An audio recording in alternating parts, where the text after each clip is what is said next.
तो आपके अब्बू जो है वो दिमाग में सोचेंगे कि 300 का खर्चा करके मेरे 3 बच्चे, हो सकता है हर बच्चे ने 100 की चीज खरीदी हो, या तो इस तरह हो सकता है, इससे हम कहेंगे उसने ओवरऑल एवरेज ली है। लेकिन अगर वो कहे कि नहीं यार, अगर हो सकता है मेरे जो बड़ा बच्चा है उससे क्या पता 150 का खर्चा किया हो, जो दूसरे वाला है उसने 100 का किया हो, और जो छोटा है उसने 50 का किया हो, मतलब डिफरेंट हो सकता है ना, ये तो हम एवरेज वैसे निकाल देते हैं, वो रियल नहीं होती। अब अगर वो कहे कि नहीं मुझे पता होना चाहिए कि जो दूसरे नंबर वाला है उसने कितना खर्चा किया है, उसका स्पेसिफिक अमाउंट पता होनी चाहिए। तो इस तरह से जब एक स्पेसिफिक फैक्टर ऑफ प्रोडक्शन का हम फाइंड करेंगे कि फला फैक्टर ने इस प्रोडक्ट को बनाने में कितना कंट्रीब्यूट किया है, तो उसे हम कहेंगे उस प्रोडक्ट की मुनासिबत से ये उसकी एवरेज है।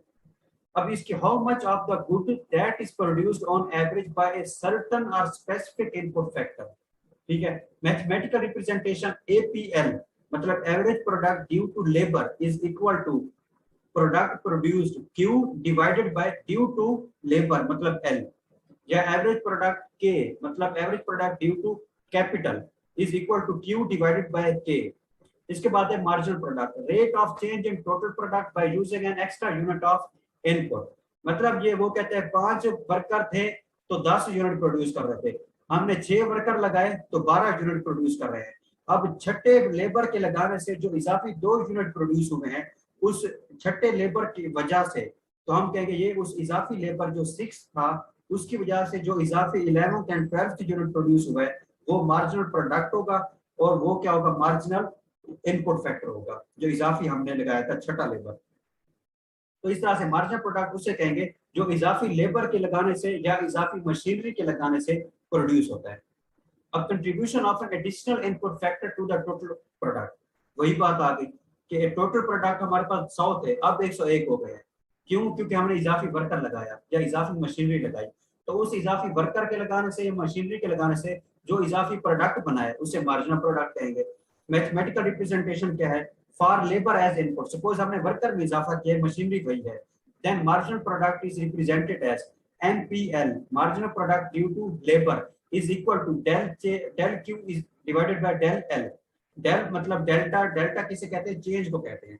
ठीक है, तो एवरेज में देखें हमने कोई चेंज नहीं कहा, लेकिन मार्जिनल में हमने चेंज का साइन लगाया है। मार्जिनल का मतलब होता है इजाफी, तो उसमें हम चेंज देखते हैं। जस्ट एवरेज तो हम ये देखते हैं ना कि अच्छा टोटल इतने प्रोडक्ट प्रोड्यूस हुए तो एक इसकी एवरेज इतनी निकाली है, इतना खर्चा हुआ एक यूनिट के ऊपर। लेकिन जो मार्जिनल होती है वो चेंज होती है, 100 से 101 हुआ है तो 101 माइनस 100 मतलब इजाफी 1। तो इस तरह यहाँ पर हम चेंज देखेंगे, MPL is equal to change in total product divided by change in units of labour input. अगर प्रोडक्ट में इजाफा हो मशीनरी की वजह से, कैपिटल की वजह से, तो हम क्या कहते हैं?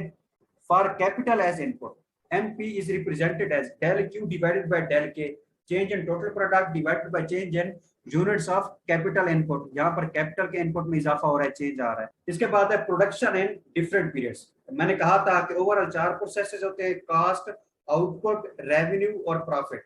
फिर मैंने कहा कि 2 पीरियड्स होते हैं, शॉर्ट रन और लॉन्ग रन। शॉर्ट रन में कम से कम फैक्ट्री एक रहती है, लॉन्ग रन में फैक्ट्री भी चेंज हो जाती है।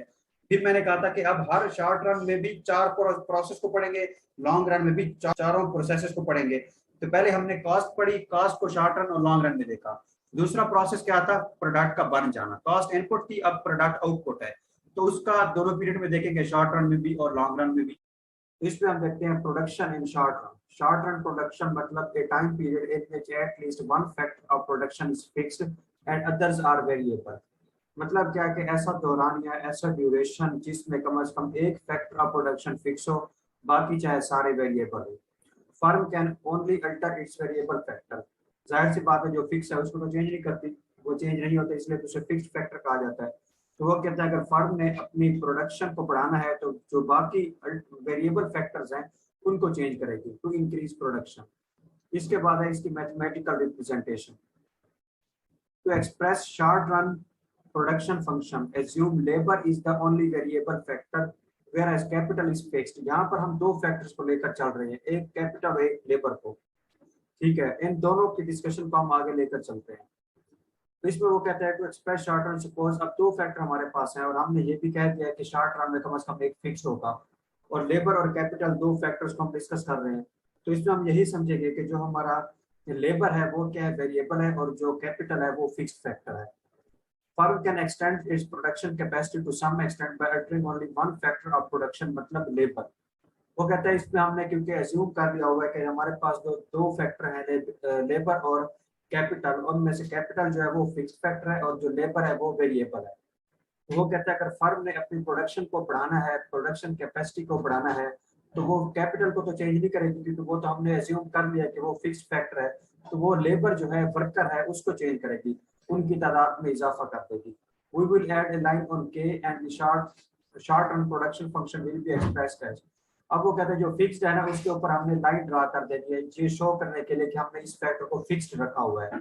अब यहाँ पर जो है वो लाइन ऊपर वाली आ नहीं रही थी, तो आपने समझना ये जो मैथमेटिकल रिप्रेजेंटेशन है Q is equal to F into L K के ऊपर एक लाइन ड्रा हम करेंगे, मतलब के फॉर मतलब कैपिटल को रिप्रेजेंट करता है। वैसे तो कैपिटल C से होता है, लेकिन इसकी रिप्रेजेंटेशन में हम इसे K से शो करते हैं। तो K के ऊपर हम लाइन ड्रा करेंगे ये शो करने के लिए कि इस रिप्रेजेंटेशन में K मतलब कैपिटल जो फैक्टर है वो फिक्स्ड है और L मतलब लेबर वो वेरिएबल है। इसके बाद है लॉ ऑफ वेरिएबल प्रोपोर्शन। हमने देखा है कि हम जो प्रोडक्शन फंक्शन था उसको अगर हम शॉर्ट रन में डिस्कस करेंगे तो हम कहेंगे ये क्या है, लॉ ऑफ वेरिएबल प्रोपोर्शन या रिटर्न टू फैक्टर। अगर उसी प्रोडक्शन फंक्शन को हम लॉन्ग रन में डिस्कस करेंगे तो हम क्या कहेंगे, ये है रिटर्न टू स्केल। ठीक है, तो इस तरह से इसको डिफरेंट हम आइडेंटिफाई करते हैं। तो हम जब इसको शॉर्ट रन में डिस्कस करते हैं तो हम कहते हैं ये क्या है, लॉ ऑफ वेरिएबल प्रोपोर्शन या return two factor. when one factor is fixed and one is variable, मतलब capital is fixed and labor is variable, therefore it is called return to factor। किसी एक फैक्ट जो एक factor है ना variable, तो उसको हम क्योंकि एक स्पेसिफिक फैक्टर को मद्देनजर रखेंगे तो इसलिए इसका नाम रखा गया return two factor. It follows short run concept. हमने कह दिया कि ये शॉर्ट रन में हम इसको डिस्कस करते हैं, तभी इसको हम लॉ ऑफ वेरिएबल प्रोपोर्शन कहते हैं। When we increase the variable factor, then marginal productivity from that factor first increases then decreases। वो कहता है कि प्रोडक्शन फंक्शन में हम कहते हैं हम दो फैक्टर्स को मद्देनजर रखते हैं, कैपिटल और लेबर को। कैपिटल क्या है, फिक्स्ड है, और लेबर क्या है, वेरिएबल है। तो कैपिटल तो है ही फिक्स्ड, तो वो तो एक जैसे ही रहना है। अब वेरिएबल की वजह से क्या चेंजेस आएंगी, प्रोडक्टिविटी कितना बढ़ेगी या कितना कम होगी। तो क्योंकि अब एक स्पेसिफिक फैक्टर मतलब वर्कर या लेबर को हम मद्देनजर रखेंगे, इसलिए हम कहते हैं ये रिटर्न टू दैट फैक्टर है। उस फैक्टर की वजह से रिटर्न या आउटपुट के ऊपर क्या फर्क पड़ेगा, इसलिए इसका नाम रखा है रिटर्न टू फैक्टर। और वो कहते हैं जो मार्जिनल प्रोडक्टिविटी होगी वो भी हम उसी फैक्टर की वजह से देखेंगे कि उस फैक्टर की वजह से प्रोडक्टिविटी में कितना इजाफा या कमी हो रही है। मार्जिनल प्रोडक्टिविटी, मार्जिनल मतलब एक्स्ट्रा या इजाफी, मतलब उस फैक्टर की वजह से कितना प्रोडक्टिविटी में चेंज आ रहा है, उस इजाफी तब्दीली को हम उस फैक्टर की वजह से देखेंगे। When we increase the variable factor मतलब labor, then marginal productivity from that factor मतलब labor first increases then decreases। Relation between output and variation in only one factor, one input factor is called as return to factor। मतलब वो कहता है कि output में जो change आ रहा है किसी एक स्पेसिफिक इनपुट फैक्टर की वजह से, इसी वजह से हम कहते हैं ये क्या है, रिटर्न टू फैक्टर। इसके बाद है causes of law of variable proportion। Suppose we have put machinery and hired one labor for production of a product। कोई भी हमने बिजनेस स्टार्ट किया, उसमें हमने एक मशीन रख दिया और एक वर्कर को हायर कर दिया। When we hire another labor, then marginal productivity increases। जाहिर सी बात है जब हम इजाफी वर्कर को वहां पर हायर कर देंगे तो प्रोडक्शन में इजाफा हो जाएगा। इसके बाद है but if we keep continue to increase the number of workers, अगर हम मजदूरों की तादाद बढ़ाते जाएंगे, देन ए पॉइंट रीचेस, तब एक ऐसा मुकाम आएगा व्हेन मार्जिनल प्रोडक्टिविटी डिक्रीजेस, जब प्रोडक्टिविटी कम होती जाएगी। अब देखा जाए तो वर्कर बढ़ रहे हैं तो प्रोडक्टिविटी भी हमेशा बढ़नी चाहिए, लेकिन एक टाइम आता है जब वो कहता है कि अब वर्कर के बढ़ाने से प्रोडक्टिविटी या आउटपुट बढ़ने की बजाय उल्टा कम होगा। क्यों? when marginal productivity decreases because now we have a lot of workers for a single machine। अब मशीन एक हो, पहले हमने एक बंदा लगाया, फिर दो लगाया, फिर तीन, अब मशीन एक और बंदे हमने लगा दिए 20, तो एक मशीन के ऊपर 20 बंदे तो काम नहीं कर सकते। अब एक लैपटॉप है तो एक बंदा यूज करता है, अगर उसके साथ वाला हम दूसरा बिठा दें तो उसके साथ थोड़ी हेल्प करा देगा। अब एक लैपटॉप 20 बंदे तो यूज नहीं कर सकते, वो उल्टा क्या होगा, वो 20 के 20 बंदे फिर आपस में लग जाएंगे, गपशप में वो काम नहीं करेंगे। तो इसको इस तरह से आपने लेना है कि जब ज्यादा बंदे आ जाएं तो वो काम बढ़ने की बजाय उल्टा काम हो जाता है, फोकस कम हो जाता है। और दूसरा हमारे पास क्योंकि मशीनरी तो फिक्स है, हमने कहा हुआ है कि मशीनरी जो कैपिटल है वो फिक्स है, सिर्फ लेबर चेंज हो रहे हैं। तो हमने यही समझना है कि जो प्रोडक्शन के स्टार्ट में पहले दिन एक मशीन थी, 2 मशीनें थी, वो वही रहेंगी एंड तक। हाँ, वर्कर की तादाद में इजाफा करते गए, जब 1 से 2, 2 से 3, 3 से 4 वर्कर किए तब तक तो फिर भी ठीक था, लेकिन मशीन तो वही थी पहले दिन वाली, क्योंकि कैपिटल फिक्स्ड है और वर्कर हमने बहुत बढ़ा दिए हैं, तो उसकी वजह से अब प्रोडक्टिविटी बढ़ने की बजाय उल्टा कम होगी। इसके बाद हमने कुछ चीजें एज्यूम कर लेनी है। It is applicable only for short run in which one factor is variable. One fix था कैपिटल और एक क्या है, वेरिएबल है। It is not applicable in long run in which all factors are variable. Long run में आपको पता है कि वहां 1 साल का पीरियड दिया था उस कस्टमर ने फैक्ट्री वाले को, तो 1 साल के अंदर हम लैंड भी चेंज कर सकते हैं, कैपिटल मशीनरी भी और डाल सकते हैं। लेकिन इसमें वो कहता है कि क्या है, इसमें सिर्फ शॉर्ट रन जो है उसमें हम ला वेरिएबल पोर्शन हम शॉर्ट रन में देख रहे हैं, वो कहते हैं लॉन्ग रन में नहीं, क्योंकि वहां तो सारे वेरिएबल होते हैं और हम ऐसा कंसेप्ट देख रहे हैं जिसमें कम से कम जो कैपिटल है वो फिक्स्ड है, एक तो फिक्स्ड है। And we can increase the productivity by changing the techniques of production. Long run में वो कहता है कि हम टेक्निक्स ऑफ प्रोडक्शन मतलब मशीनरी को भी चेंज कर देते हैं, क्योंकि वहां तो सारे वेरिएबल होते हैं, जबकि हम इस कंसेप्ट को डिस्कस कर रहे हैं जिसमें कम से कम एक फिक्स्ड है, कैपिटल मतलब मशीनरी, इसलिए ये शॉर्ट रन कंसेप्ट है। Labour is assumed as variable factor, labour को हम चेंज करते रहेंगे। Technology should remain same, technology का मतलब वही मशीनरी या कैपिटल है वो सेम रहेगा। All factors should be homogeneous having same efficiency, मतलब क्या, इनकी एफिशिएंसी जो है वो सेम रहेगी, उनमें कोई खराबी वगैरह पैदा नहीं होगी, जितना एफिशिएंट वो पहले दिन से थे हम इतना ही उसको एंड तक रखेंगे। There should be no hindrance to combine the factors of production, मतलब ये कि जिस चीज का हमने कारोबार स्टार्ट करना है तो हमने उसी के related he factors of production इकट्ठे करने हैं। अब सपोज हमने कोई कारोबार स्टार्ट करना है, कोई हमने बर्गर बनाने हैं और हमने वहां पर रख दिए केक वगैरह, तो जाहिर सी बात है केक से बर्गर कैसे बनेगा, वो तो ब्रेड से बनेगा, अंडे से बनेगा या चिकन से बनेगा। तो मतलब वो कहते हैं कि फैक्टर ऑफ प्रोडक्शन हमेशा उसी तरह के होनी चाहिए जो मिलकर कोई प्रोडक्ट बना सकें, तो इस तरह का उनके कॉम्बिनेशन होना चाहिए। ऐसा नहीं कि फैक्टर ऑफ प्रोडक्शन जो हमने रखे हुए हैं मशीनरी है किसी और काम की और हमने बना रख दिया किसी और बिजनेस के लिए, तो इस तरह नहीं होना चाहिए। इसके बाद इसकी टेबल रिप्रेजेंटेशन, इसमें कैपिटल उसने कह दिया कि फिक्स्ड है मतलब मशीनरी, और जो लेबर है वो हम चेंज कर रहे हैं। तो इसमें आप गौर करें कि जो मशीनरी है वो क्या है, सारी 1 1 है मतलब सेम या कांस्टेंट है, और जो वेरिएबल है मतलब लेबर वो चेंज हो रहा है। पहले दिन कोई नहीं था, उसके बाद 1 2 3 4 और ये सारा। उसके बाद हमने देखा कि प्रोडक्ट हमें कितना मिला है। अब ये टोटल प्रोडक्ट का, अब वैसे जो है ना टोटल प्रोडक्ट, एवरेज प्रोडक्ट और मार्जिनल प्रोडक्ट, इसमें किसी एक टेबल को, किसी एक कॉलम को आपको रट्टा लगाना होगा, लेकिन रट्टा बेबुनियाद नहीं, उस कंसेप्ट को मद्देनजर रखते हुए। तो यहाँ पर सबसे बेस्ट जो तरीका है ना वो ये है, मैंने सबसे पहले रखा है टोटल प्रोडक्ट या आउटपुट। मतलब क्या कि टोटल प्रोडक्ट वाला जो कॉलम है आप अपनी तरफ से भी कोई फिगर यूज कर सकते हैं, लेकिन कंसेप्ट दिमाग में हो कि टोटल प्रोडक्ट क्या है, first increases then constant then decreases. यहाँ पर गौर करें कि टोटल प्रोडक्ट वाला जो कॉलम है 1 से 3 6 8 9 बढ़ रही है प्रोडक्टिविटी टोटल प्रोडक्ट, फिर 9 पे 9 कांस्टेंट हो गई, फिर 8 मतलब कम हो गई।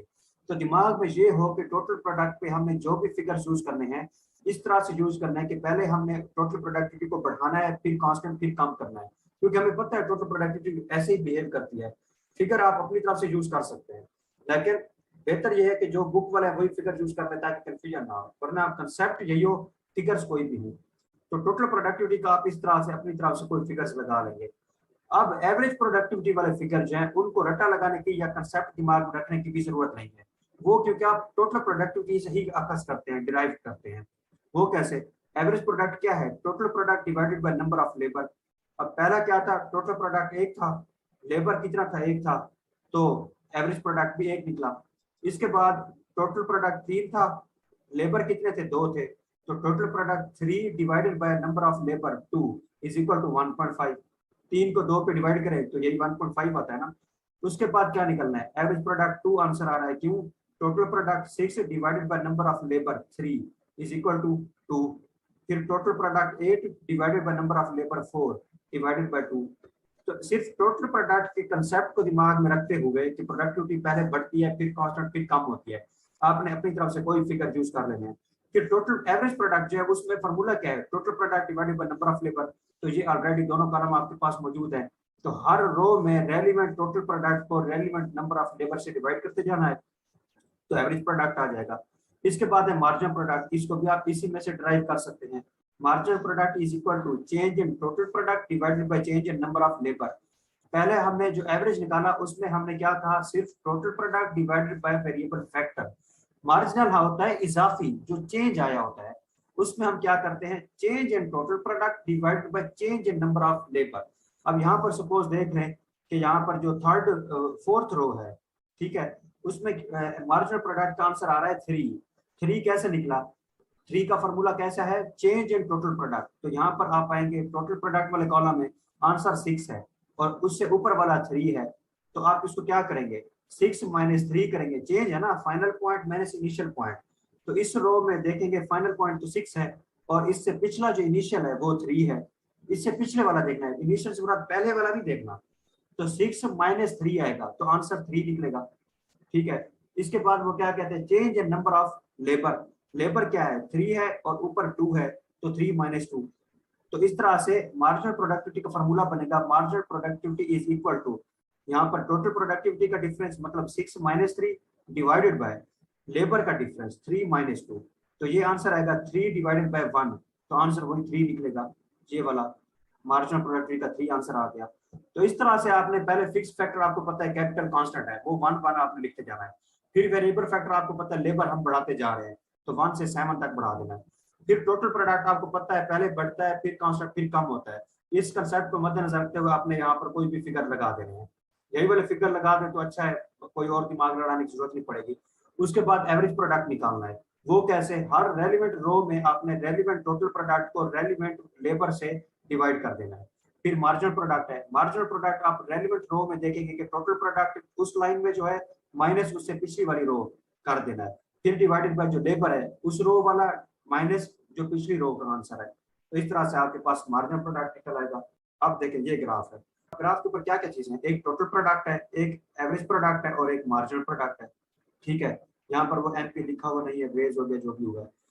तो आपने इस तरह क्या करना है, आपने इस तरफ एक्स एक्सिस पे यूनिट्स ऑफ लेबर देखने हैं, जो वेरिएबल फैक्टर है हमारा हम उसको बढ़ाते जा रहे हैं, और उधर आपने प्रोडक्टिविटी देखनी है, प्रोडक्शन देखनी है हर तरह की, चाहे वो टोटल प्रोडक्ट है, एवरेज प्रोडक्ट है, मार्जिनल प्रोडक्ट है। हमने जो टेबल ड्रा किया ना, उन फिगर्स को सामने रख के आप जब ग्राफ बनाएंगे तो इसी तरह का ग्राफ बनेगा। आपने पेज के ऊपर बनाना है तो ये गारंटी है कि जो फिगर्स हमने यूज किए हैं उसके मुताबिक, फिगर कोई भी हो, लेकिन जब ड्रा करेंगे क्योंकि उनका आपस में तो रिलेशन वैसा ही बनेगा ना, तो इस तरह से ग्राफ इसी तरह का ही बनेगा। तो आपने पेज के ऊपर ड्रा करना है, ग्राफ बनाने का तरीका तो अब आपको आता हो। उसके बाद अब यहाँ पर हमारे पास 3 केसेस आए, ठीक है। एक क्या है, इंक्रीजिंग रिटर्न हम कहते हैं, दूसरे को डिक्रीजिंग रिटर्न कहते हैं और तीसरे को नेगेटिव रिटर्न कहते हैं। अब आपने देखना है, वैसे लॉ ऑफ वेरिएबल प्रोपोर्शन में जो मेन ताल्लुक है ना वो है वेरिएबल फैक्टर और मार्जिनल प्रोडक्टिविटी का। तो लॉ ऑफ वेरिएबल प्रोपोर्शन में हम वेरिएबल रख रहे हैं फैक्टर लेबर को, तो लेबर का इफेक्ट पड़ेगा ना, क्योंकि चेंज वही हो रहा है, कैपिटल तो जितना पहले दिन है एंड तक वही है, उसका जो इफेक्ट है वो तो एक जैसा रहना है। असल में हर स्टेज के ऊपर इफेक्ट किसका आएगा, लेबर का, क्योंकि वो वेरिएबल है, वो चेंज हो रहा है। और उधर से हमने फिर जो प्रोडक्टिविटी का चेंज है उसको देखना है, वो कौन सा चेंज होता है, इजाफी चेंज, मार्जिनल प्रोडक्टिविटी। तो आपने हमेशा दिमाग में रखना है कि जो लॉ ऑफ वेरिएबल प्रोपोर्शन है, एक्चुअल ये रिलेशनशिप शो करता है किस किस का, एक वेरिएबल फैक्टर मतलब लेबर का और मार्जिनल प्रोडक्टिविटी का।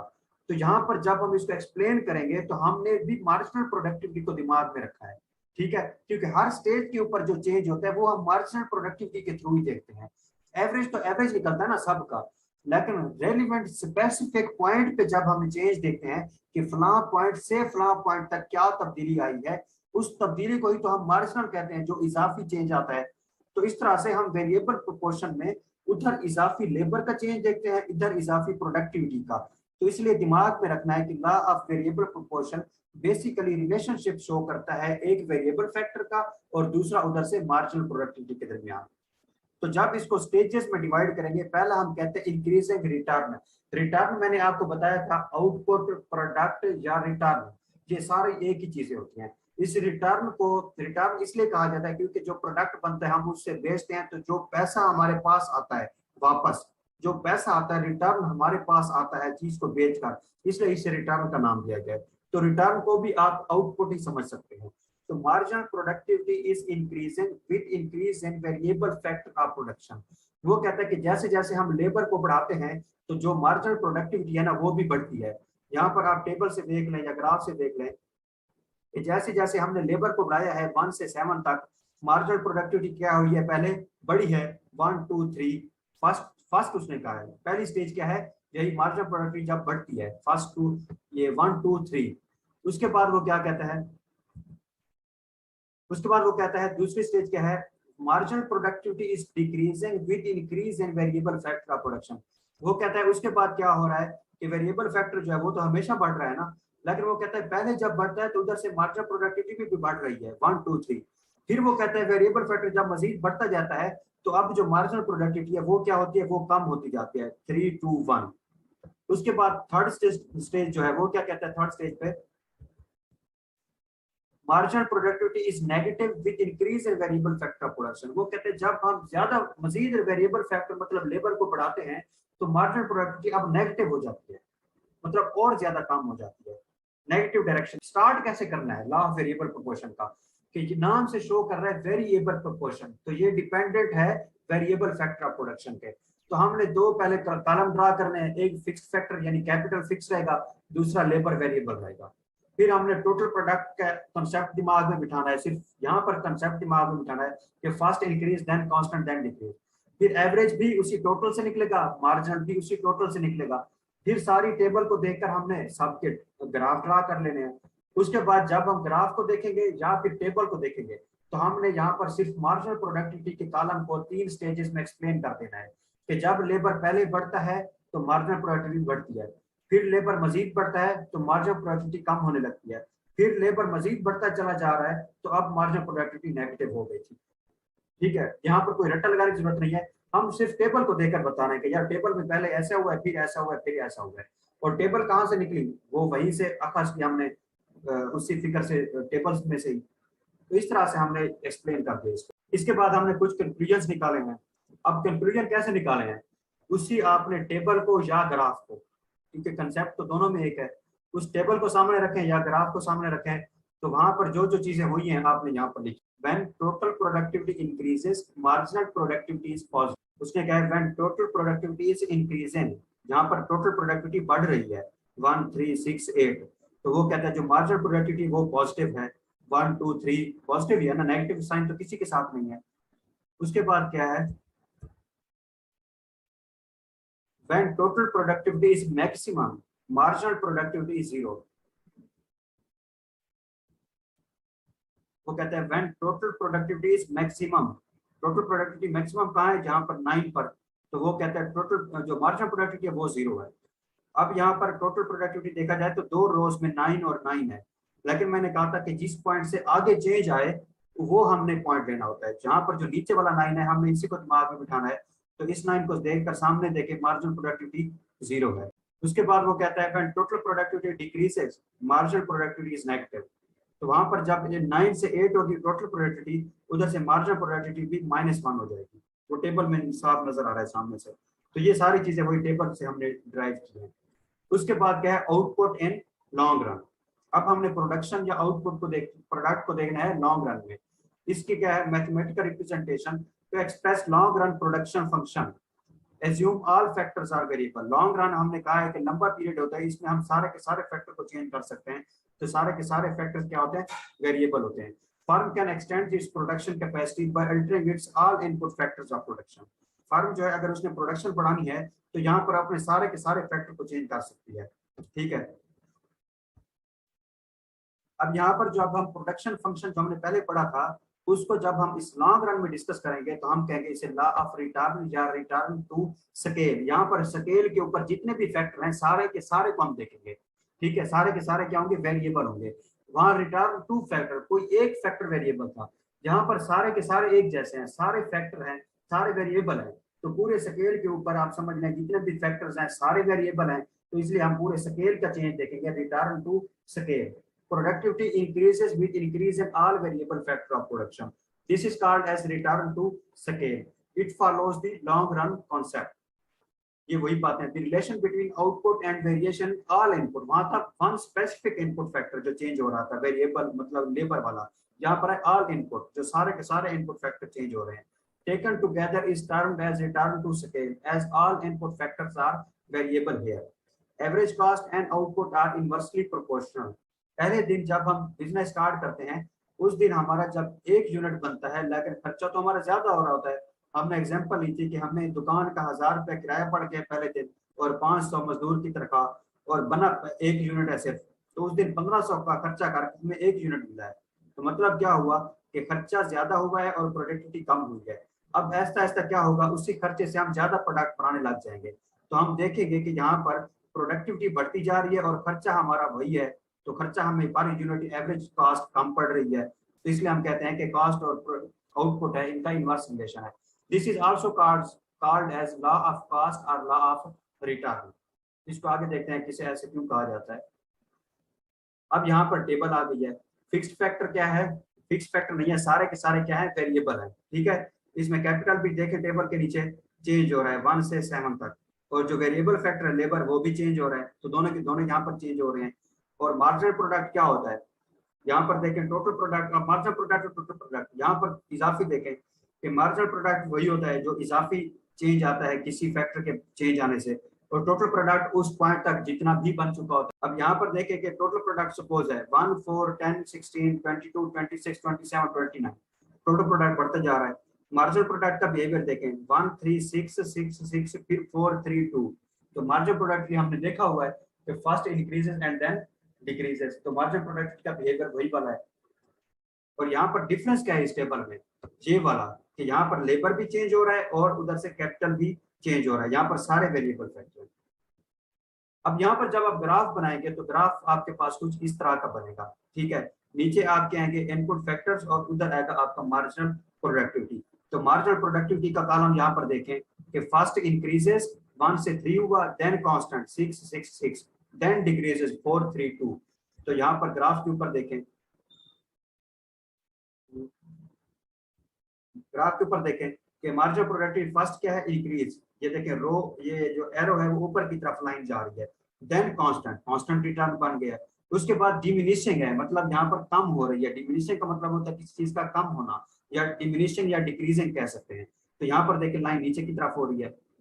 अब ये जो ग्राफ बनाया गया सामने वाला, अगर आपको याद हो जो हमने पहले पढ़ी थी ना कास्ट शॉर्ट रन और लॉन्ग रन में, उसकी कर्व जो है ना वो यू शेप थी। किस तरह की यू शेप, पहले क्या हो रही थी, ऐसा ऐसा कम हो रही थी, फिर कांस्टेंट, फिर बढ़ रही थी। पहले कम, फिर कांस्टेंट, फिर बढ़ रही थी। और रिटर्न उसका उलट है, ये उल्टा यू बना हुआ है एक किस्म का। इस कर्व को देखें, यहाँ पर पहले बढ़ रही है रिटर्न, फिर कांस्टेंट, फिर कम हो रही है, तो उलट है। अब इसको हम लॉ ऑफ कॉस्ट भी कहते हैं। अब यहाँ पर देखें जहां पर ये इंक्रीजिंग रिटर्न लिखा है, मतलब यहाँ पर मार्जिनल प्रोडक्टिविटी बढ़ रही है। तो प्रोडक्टिविटी तो यहाँ पर बढ़ रही है, तो प्रोडक्टिविटी बढ़ रही है तो मतलब एवरेज कॉस्ट तो हमें कम पड़ रही है।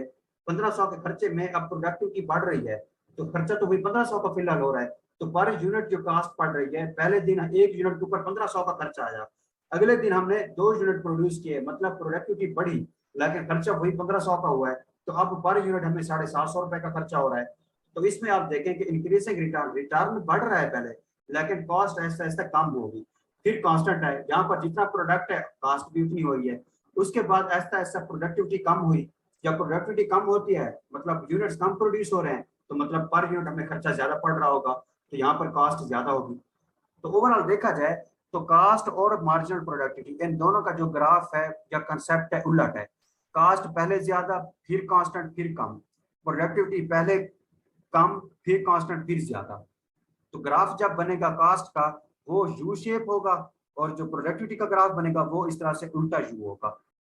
उसके बाद पहला इंक्रीजिंग रिटर्न हो सके, एवरेज कॉस्ट इज डिक्रीजिंग। जैसे जैसे प्रोडक्टिविटी बढ़ती है एवरेज कॉस्ट कम होती है ना, तो आउटपुट इज इंक्रीजिंग, प्रोडक्टिविटी या आउटपुट बढ़ रहा है।